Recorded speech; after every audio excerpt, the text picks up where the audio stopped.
What's good, YouTube? Welcome back to another episode of What Are They Cooking, the series where we showcase the craziest Edison format ideas that you, the audience, have come up with. As always, if you're a member of the audience, you got a cool replay you want to send in, you can go to the Discord in the description and put it in the Edison Format Replays channel. Starting out today, we've got one from my pal and teammate, Yo Mero, who is going to be playing Woodsman Heroes, I guess. I'm not really sure what to call it, but yeah, it's some kind of hero deck based around elemental hero Woodsman, who is a 2k defender, and if it's face up on your field during your standby phase, you can just add polymerization from your deck to your hand, get a nice little +1 like that, and maybe make a fusion monster. So we're going to see what he can do here going up against, looks like Machina Quick Draw.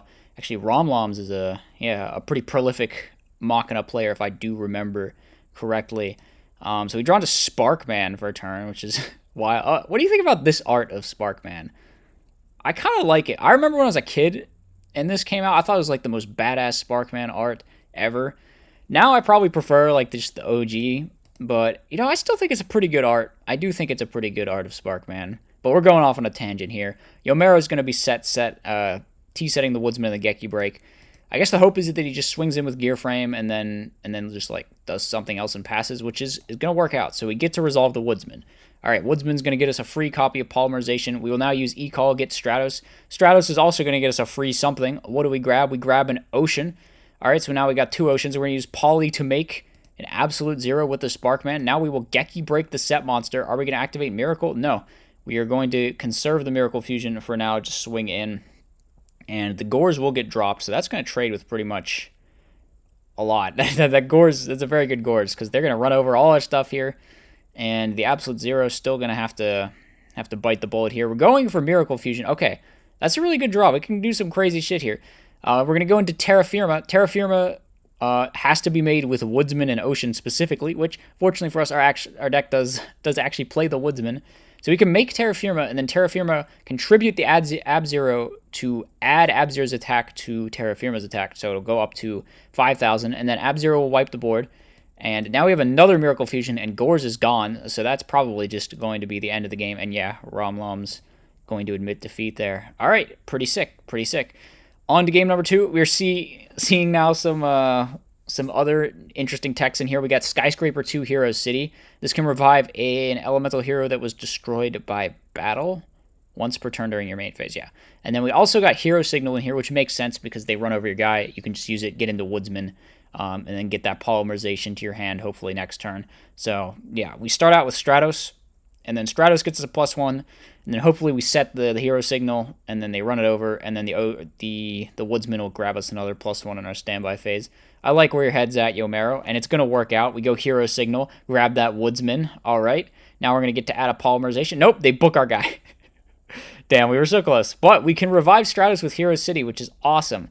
Awesome. Just like a straight +2 there. We're going to summon out the Elemental Hero Ocean. The Hero City will get destroyed, unfortunately, and we don't have it out to the Sidra. Opponent's drawing into an Avarice. Pretty good. Oh, they're on Fairy Loot. I didn't even notice that getting milled. That's wild. That's wild. Is there like some giant rat stuff going on, maybe? They're going to swing into Mirror Force. Pretty tough break for the opponent there. Ocean going to let us bounce our guy now. Will we use it to take out the back row? We will. Now we flip some of the Woodsman, and we are going to attack with all 3. I wonder... We could have flipped summoned Woodsman last turn, right? We just didn't. We left it set. So now we're going to E-Call, go for the Hero Gold, which is going to get us plain old regular Skyscraper, which we're apparently also playing in here. We're just playing both Skyscrapers. All right, well, now the opponent knows they don't have to worry about Mirror Force, so they can kind of commit a little bit more. Karma Cut, though, really good against this deck, actually. Really good. Both the fortresses get banished, and that is going to cause the opponent to admit defeat, which, yeah, we had 2 Miracle Fusions in our hands, so I don't think we were ever losing this one. All right, that's Yomero's Woodsman hero deck. Very cool. Next up, we have Necroface Zombies, which is, I think we might have showed a version of this before, but this build seems pretty different than most of the Necroface zombie decks I've seen. Although I think here we do just get owned by Dad Burial. Yeah, we just get like full straight 8,000 to 0 by Dad Burial, Greffer, Bayou, or the 4-card combo just nukes us on like turn 2. That's unfortunate for us, but it's okay. They won't get lucky twice, right? So now you can see some of the spice. We're indeed playing Golden Homunculus, which is It's a dude. It's got like one of those Gren Maju effects where it gets a bunch of attack points for all the banished stuff. So the opponent's going really in here, actually, just like mashing all their buttons to try to get some damage. Going to get hard punished by the Battle Fader here. We go banish the Necroface. Actually, we make a pretty aggressive play here, just tribute summoning the Golden Homunculus, I think. Which I guess we don't really have any defense in our hands, so we kind of have to go for this. So we swing over Dark Grepher. Fortunately, it works out because the set is just a Royal Oppression. They set Bottomless. Now we flip up Soul Release, and we activate Storm. So now we're in an insanely good spot. Summon out Dimensional Alchemist too. Hit over one of these, and pass. Opponent draws into a Caius. That'll let him clear our stuff, but the Alchemist is going to float into something.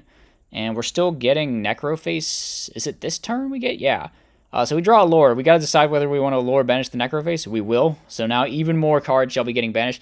Looks like we're also playing Chaos Endmaster in here, which is cool because that card can special summon the Golden Homunculus from your deck. Because this is a level 5 or higher monster with 16 or less attack. Yeah.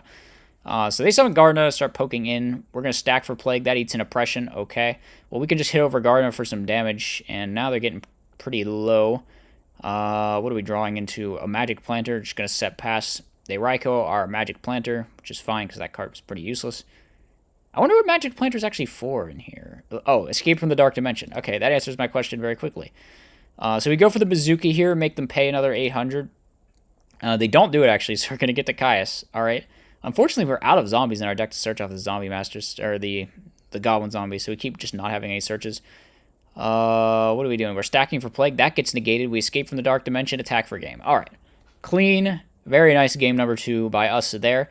Moving on to game number 3, and we open a sick hand. We have the combo Allure, Banish, Necroface. Feels good. Banish top 5. Unfortunately, there goes our Dark Arm Dragon.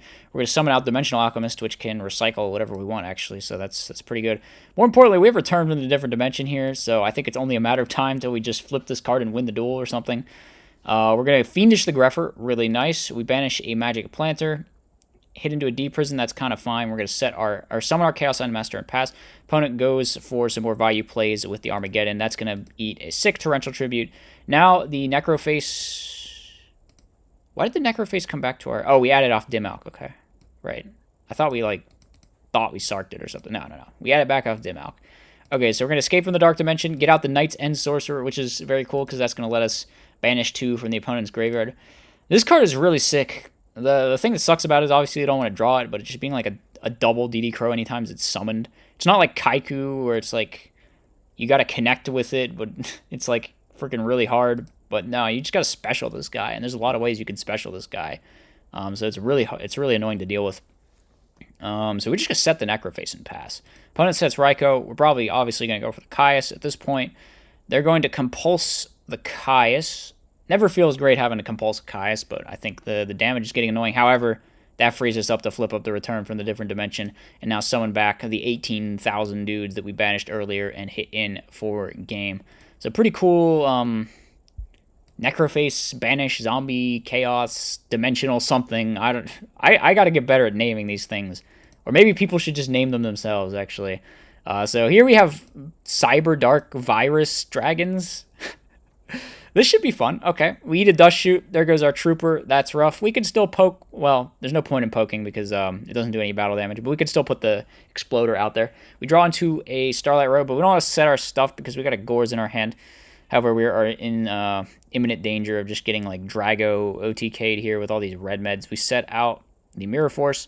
They're going to play around it. We're just going to not flip it. Makes sense. And they actually let the Drago die so that the 5-head can come down. Now they're going to bring it back. And I think we got a mirror now because we don't want to be taking no 5,000 damage. That's just too much, man. They bring out another red med. Okay, we're going to summon Cyberdark Edge, get back Exploder. So this thing goes to 18. I guess the Cyberdarks would make the virus easy to resolve because you can add the attack points of these little dragons to it. But this actually doesn't get us there. And even if it did, deck dev isn't winning us this game.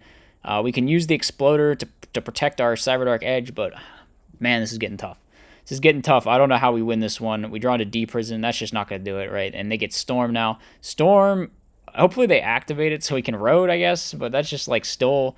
I'm pretty sure that's an illegal bottomless activation, by the way.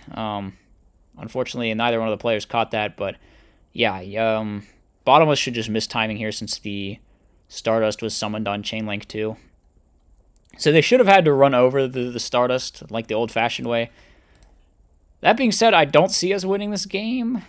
Maybe the Black Rose play can do it for us. I don't know. They have Book of Moon to stop that. Now they just summon out Infinite. No. We're just like super Omega dead no matter what there. Okay.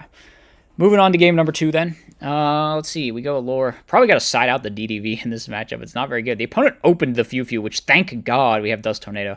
Okay. None of that shenanigans happening this time.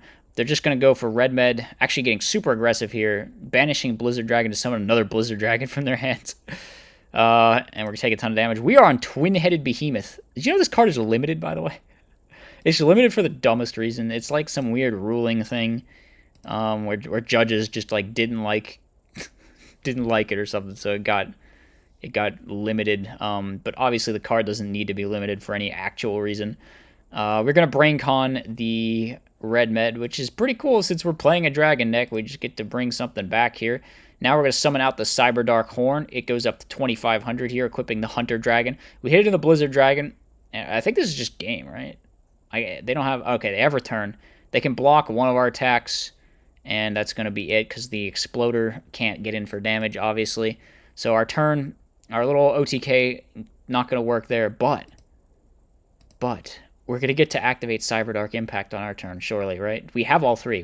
Oh, come on. You can't just win with dropping dat. Oh, wait, all right. They have Bottomless. Okay. We get to see the card resolve, surely. No, we summon Keel. Damn it. Were we not able to use it there? Didn't we have all three in rotation? Couldn't we have used the Cyberdark Impact? I just want to see a man Cyberdark Impact to make Cyberdark Dragon, dude. That's all I want. The opponent again does this weird, strange turn 1, just summon... Oh, I guess they have deck dev. And then they swing in and just, like, their guy dies, and now they don't get the deck dev. That's so insanely bad. It would have hit everything. Why didn't they just flip it? Why are they attacking set monsters? Oh, my God. Okay, we're summoning out Mag... Look how many cards would have got hit by this deck dev. 1, 2, 3, 4, 5. It would have been, like, a +3 deck dev. Well, I guess we went neg 1 to summon the Red Med, but still, you know, it would have been a value deck dev. Storm now getting used. Opponent's just going to set some stuff, and they're going to pass. We draw into Starlight Road. And we're not playing a Torrential Tribute. We are going to Synchro. That's going to eat a Bottomless. Now we're going to main phase 2, summon this thing. Is that getting Torrential? No, it is not. And we're just set, passing. Now we activate Release Restraint Wave. So we send an Equip spell to Heavy Storm the field. Or no, it's Feather Duster. No, it's worse than Feather Duster. Destroy all face down spell. Why is this card so trash, actually? It's like, it's Delta Crow. Okay. It's like, worse Delta Crow, I guess? Yeah, I don't know. We're going to summon out Cyberdark Horn. I think this is the one that pierces. And then this one has the bad effect where it inflicts 300. But yeah, the Horn piercing for 700 is going to be enough to go for game. It's a shame we didn't get to see Cyberdark Dragon hit the field. I wanted to see him use that Cyberdark Impact. But whatever. Final replay we have is, what is this one actually? Oh, this is like hand control. It's like, it's got Cat, it's got Don Zaloog, it's got drop-offs. What more could you want here? We're going to set the Don Zaloog. Opponent does swing into it, but unfortunately for us, they can just pay in the damage step to get over our Don Zaloog, so that's not going to work out. They main phase 2 Psychokinesis our back row, holy base. It looks like they're playing the Overdrive Teleporter deck. So they're going to swing in. We got the Spirit Reaper, though. Now we summon out Monk. Monk, Pitch, Avarice, and we're in the era of just not respecting back row whatsoever because they're all freaking draw traps. So we're going to kill the guy, kill the back row. It's Legacy of Yada, whatever. Doesn't matter how many Legacy of Yadas you have. All our guys just rip your hand. It's just more things for me to rip from your hand, huh? So we're gonna get 2 cards with the Airbellum and the Spirit Reaper, and then we're gonna get another card with the friggin' Drastic Drop Off. So it just feels mean, man. Just feels mean. What are we hitting? What are we hitting here? We hit the Caius. How's the 5 the Caius? What are people doing with their die rolls, man? I don't know. Whatever. So we're going to make Goyo and Drastic Drop-Off. Hits the Storm. Okay. They get Emergency Teleport to hand.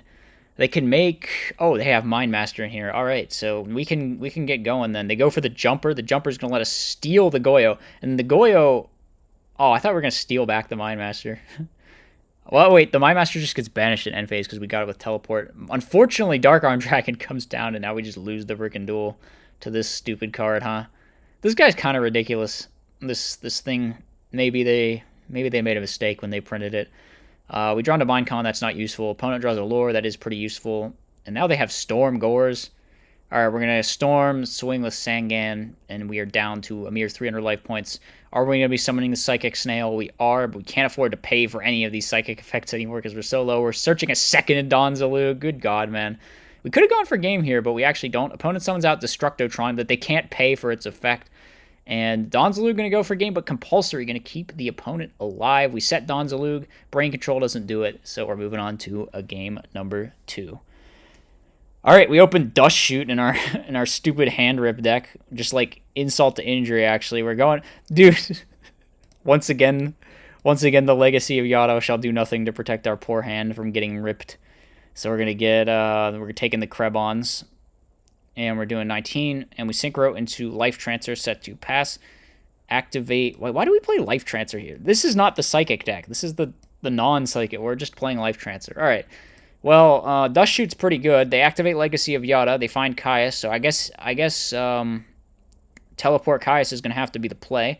It's a pretty good play. Out to the field, does some damage, applies some pressure. We're going to set Spirit Reaper, set Torrential. Opponent swings in. The Reaper going to wall this pretty well. They set a... I feel like they maybe should have Truenated here. I guess this wasn't game because they don't have anything else to summon in their hand. So they eat a Torrential. They search for Powerwall and pass... Don Zaloog are going to poke. We chain Crow so we don't lose it. We're just content to lose the Trunade in this situation, I guess. I don't know. How are we making our push without Trunade? Well, Powerwell is here. I feel like having Trunade in this situation might have been pretty good. We're going to go for Powerwell. They Dust Tornado our back row. Okay, now we summon out this thing. Can't even pay for it because we're too low. And we can't even pay for that either because we're too low, and they draw into a Trap Dust Shoot. Rough for the opponent. So that's the this little hand rippy Don Zaloog deck. Not Dark Scorpions this time, just a deck with Don Zaloog. So, all right, that's the final replay we have. As always, hope you guys enjoyed. Let me know what you thought in the comments section. I'll see you in the next one.